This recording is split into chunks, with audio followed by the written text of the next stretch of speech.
14 मार्चदेखि 15 मार्चसम्म इरान र इजरायल बीचको युद्ध झन चर्किएको छ। रिपोर्ट अनुसार इरानले इजरायलमाथि लगातार मिसाइल र ड्रोन हमला गरिरहेको छ।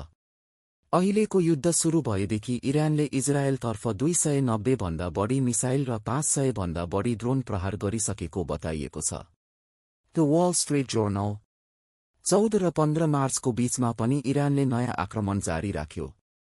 केही मिसाइलहरू इजरायलको विभिन्न शहरतर्फ लक्षित गरिएको थियो, जसका कारण घरहरूमा क्षति, भवनहरूमा आगलागी र धेरै मानिस घाइते भएको खबर आएको छ।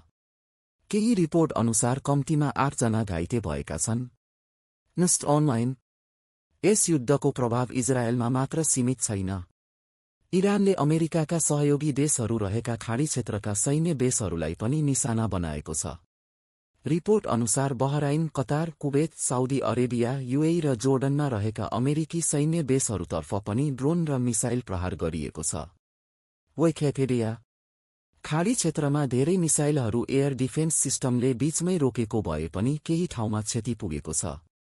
उदाहरणका लागि यूएईमा इरानी आक्रमणपछि कम्तीमा 6 जनाको मृत्यु र 140 भन्दा बढी घाइते भएको रिपोर्ट आएको छ। साथै दुवै आसपासका भवनहरूमा पनि क्षति पुगेको बताइएको छ।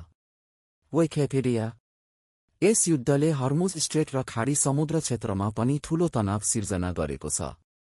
इरानले समुद्री मार्ग बन्द गर्ने चेतावनी दिएपछि तेल व्यापार र जहाज आवतजावतमा ठूलो असर परेको छ।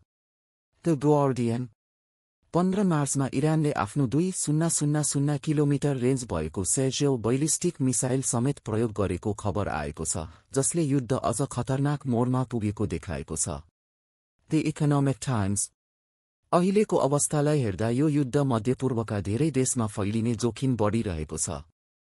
विशेषज्ञहरूका अनुसार यदि युद्ध यस्तै बढिरह्यो भने पुरै क्षेत्रीय युद्धमा बदलिन सक्छ।